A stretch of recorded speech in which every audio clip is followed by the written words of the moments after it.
మంచిర్యాల జిల్లా కొర్మిచల్మలో విషాద ఘటన చోటు చేసుకుంది. ప్రేమ విఫలమైందనే బాధతో కూడా ప్రేమ జంట అయితే బలవన్మరణానికి పాల్పడింది. దీంతో ఆ గ్రామంలో విషాద ఛాయలు అలుముకున్నాయని చెప్పాలి. సో ఏదైతే ఇద్దరు ప్రేమికులు కూడా తమ ప్రేమ విఫలం కావడంతో ఇద్దరు బలవన్మరణానికి పాల్పడ్డారు. దీంతో ఇరు కుటుంబంలో విషాద ఛాయలు అలుముకున్నాయి. వారి కుటుంబ సభ్యులతో పాటు ఆ గ్రామం మొత్తం కూడా కన్నీటి పర్యంతం అవుతున్నారు. సో వీరి కథ వింటే కనుక ప్రతి ఒక్కరూ కన్నీటి పర్యంతం అవ్వాల్సిందే.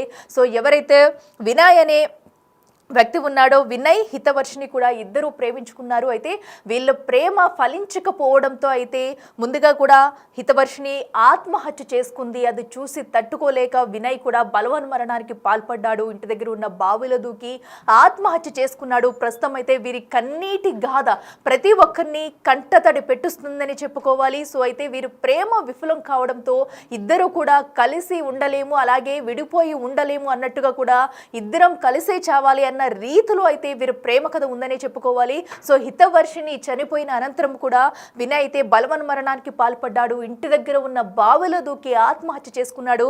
అయితే ఇది జరగక ముందే వీళ్ళిద్దరూ కూడా విజ్ఞాన్ కాలేజీలో అయితే బీటెక్ ఫైనల్ ఇయర్ చదువుతున్నారు. హితవర్షిని ఎవరైతే ఉందో బీటెక్ ఫైనల్ ఇయర్ అయితే చదువుతుంది. ప్రస్తుతం అమ్మాయి అయితే ఇద్దరు ప్రేమ కూడా కొన్ని రోజులుగా వీరిద్దరూ ప్రేమించుకుంటూ వస్తున్నారు. అయితే వీరి ప్రేమ విఫలం కావడంతో ఇలాంటి ఘటనకి ఒడిగట్టారని చెప్పాలి. అయితే గట్కేసర్ రైల్వే బ్రిడ్జి ప్రాంతంలో బలవన్మరణానికి పాల్పడింది హితవర్షిని. అయితే ఆ ముందు రోజే రైలు ఢీ కొడితే చనిపోతామా అంటూ కూడా 2 రోజుల క్రితం ఇంట్లో వాళ్ళ తండ్రులతో అయితే చర్చించినట్టు హితవర్షిని అయితే తెలుస్తుంది. అంటే తను చనిపోవడానికి ముందే ఒక ప్లాన్ అయితే వేసుకుని, అంటే రైలు ఢీ కొడితే చనిపోతామా లేదంటూ తన తండ్రితోనే ఏకంగా చర్చించిందంటే ముందు నుంచే వీళ్ళు చనిపోవడానికి ఒక ప్లాన్ ప్రకారం ఉన్నారనేది క్లియర్గా అర్థమవుతుంది. సో దీంతోనే తన ఏకంగా బలవన్మరణానికి పాల్పడింది. అయితే హితవర్షిని చనిపోవడం తట్టుకోలేక వినయ్ అని తన ప్రియుడు వినయ్ కూడా బలవన్మరణానికి పాల్పడ్డాడు. పాల్పడి ముందు కూడా ఒక కన్నీటి లేఖనైతే రాశారు. ప్రస్తుతం అయితే ఆ లేఖ అందరినీ కంటతడి పెట్టిస్తుందని చెప్పాలి.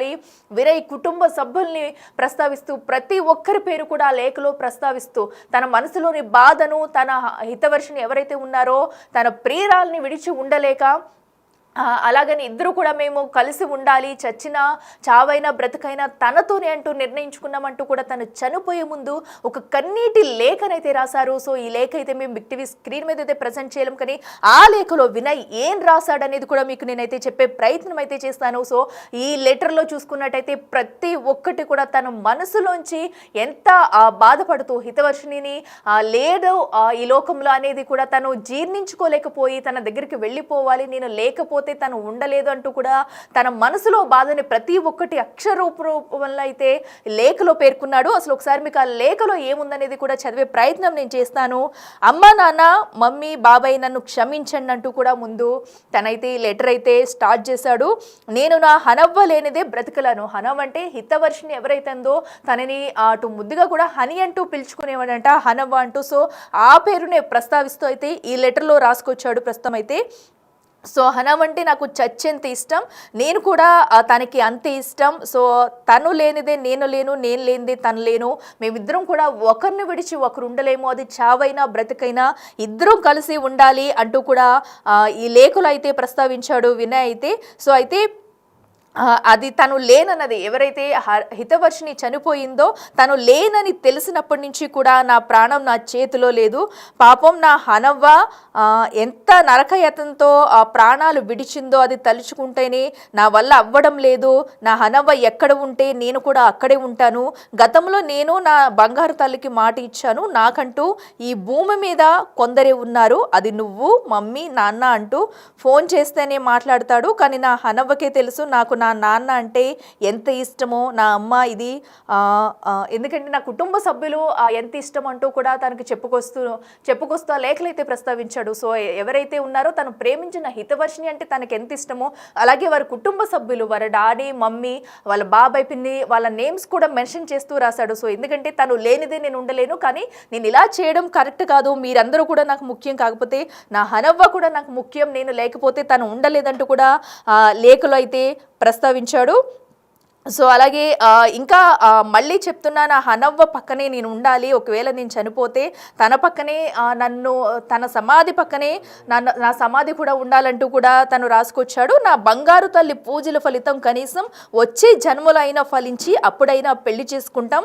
మా ఇద్దరిని విడదీయడం అనేది జరగని పని. అది ఎవరికైనా, అది చావులో అయినా బ్రతికి ఉండేటప్పుడైనా. అమ్మ ఐ లవ్ యూ, నువ్వు నా బంగారు తల్లివి. నీలాంటి అమ్మ ప్రతి ఇంటికి ఒకరు ఉండాలి. వచ్చే జన్మలో నేను నీ బంగారు తల్లి హనవ్వ, నువ్వు నన్ను ఎట్లా చూసుకుంటావో అంతకు మించి 100 రెట్లు ఎక్కువ ప్రేమతో చూసుకుంటాం. ఇది నా హామీ అంటూ కూడా లేఖలు అయితే ప్రస్తావించాడు. మరో పక్కన తన మనసులో బాధనంతా కూడా ఈ లెటర్లో బయట పెట్టాడు. సో ఏదైతే తను చనిపోయిన అనంతరం కూడా తన హనవ్వ పక్కనే నన్ను సమాధి చేయండి అంటున్నాడు. సో మళ్ళీ చెప్తున్నా, నా హనవ్వ పక్కనే నేను ఉండాలి. నన్ను నా హనవ్వ పక్కనే దహనం చేయండి. ఇది నా ఆఖరి కోరిక. మీ అందరి నుండి నేను కోరుకునేది ఇదే. సో అంటే తన మనసులో ఎంత బాధ ఉంది, ఎంత ప్రేమ ఉంటే కనుక సో ఇలాంటి వ్యాఖ్యలతో తను ఒక లెటర్ అనేది రాస్తాడు. సో ప్రతి అక్షరంలో కూడా తన కన్నీటి గాథతో నింపేస్తూ తనని తన హితవర్షిని పక్కనే తనని సమాధి చేయండి అంటూ కూడా తనైతే చెప్పుకొస్తూ లేఖలో రాశాడు.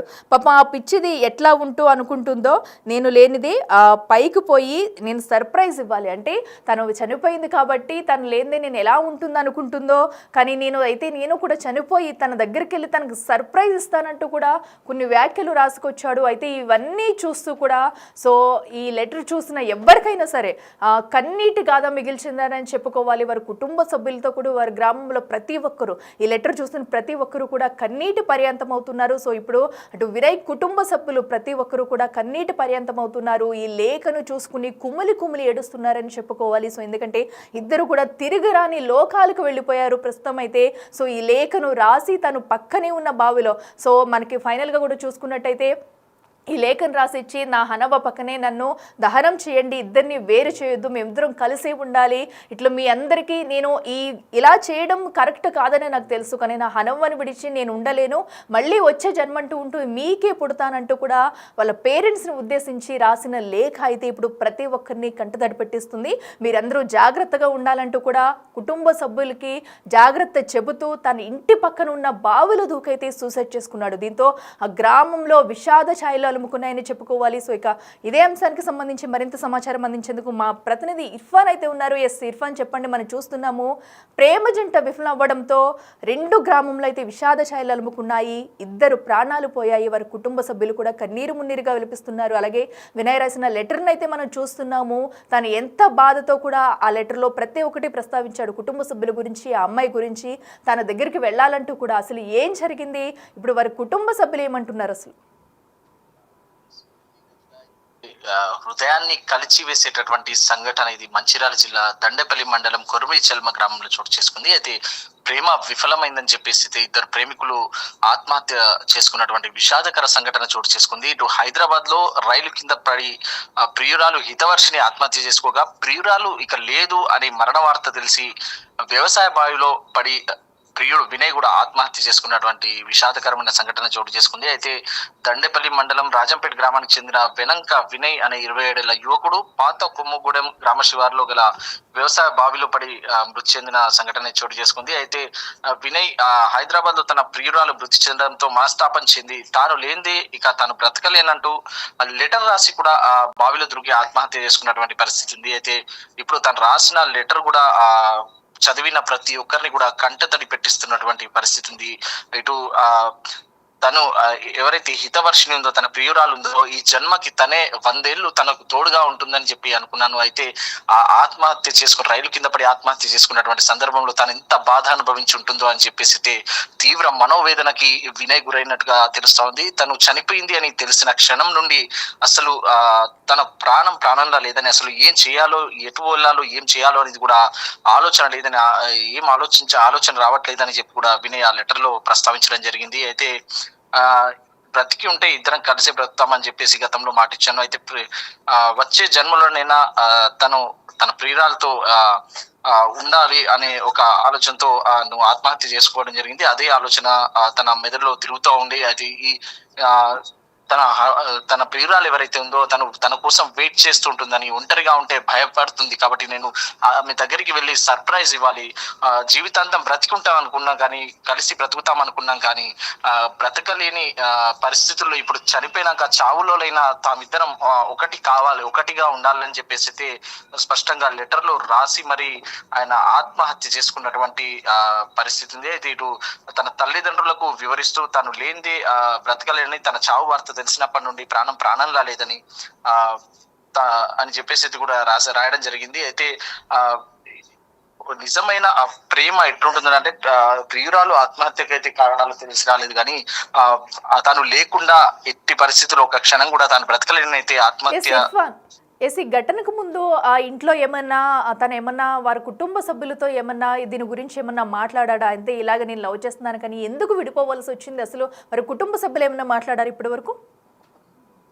కుటుంబ సభ్యులైతే ప్రస్తుతం ఆ కుటుంబంలో విషాద ఛాయలు ఉన్నాయి. అయితే హితవర్షినితో వినయ్ ప్రేమకు సంబంధించి విషయం కూడా కుటుంబ సభ్యులకు దాదాపుగా తెలిసే ఉంటుంది. అయితే ఈ విషయంలో హితవర్షిని చావుకి కారణాలు ఏంటి అనేది, ఆత్మహత్య కారణాలు ఏంటి అనేది తెలిసి వస్తే తప్ప ఈ విషయం బయటికి తెలిసే అవకాశం లేదని తెలుస్తుంది. అయితే ప్రస్తుతం తను ఎందుకు హితవర్షిని ఆత్మహత్య ఎందుకు చేసుకోవాల్సి వచ్చింది అనే విషయంలో ఇతను కూడా చాలా డిప్రెషన్ కి వెళ్ళిపోయాడు అని అయితే తెలుస్తా ఉంది.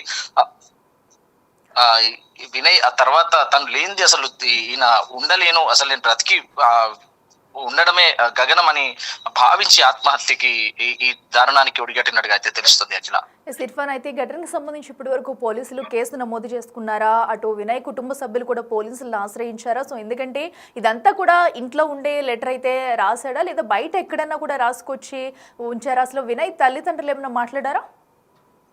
వినయ్ తల్లిదండ్రులు కూడా మనం సంప్రదించే ప్రయత్నం చేసినప్పటికీ కూడా వాళ్ళ దుఃఖంలో అసలు వాళ్ళ నోటి వెంట మాట రానటువంటి పరిస్థితి.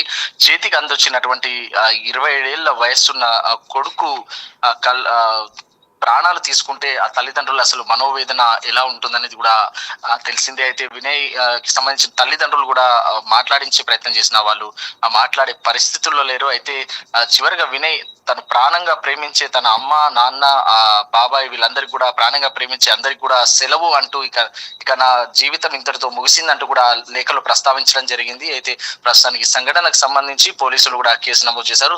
స్వయంగా వినయే మరణ వాంగ్మూలాన్ని రాసుకొని మరీ ఆత్మహత్య చేసుకున్నారు కాబట్టి ఈ లెటర్ ఆధారంగా పోలీసులు అయితే కేసు నమోదు చేసి దర్యాప్తు చేస్తున్నటువంటి పరిస్థితి ఉంది.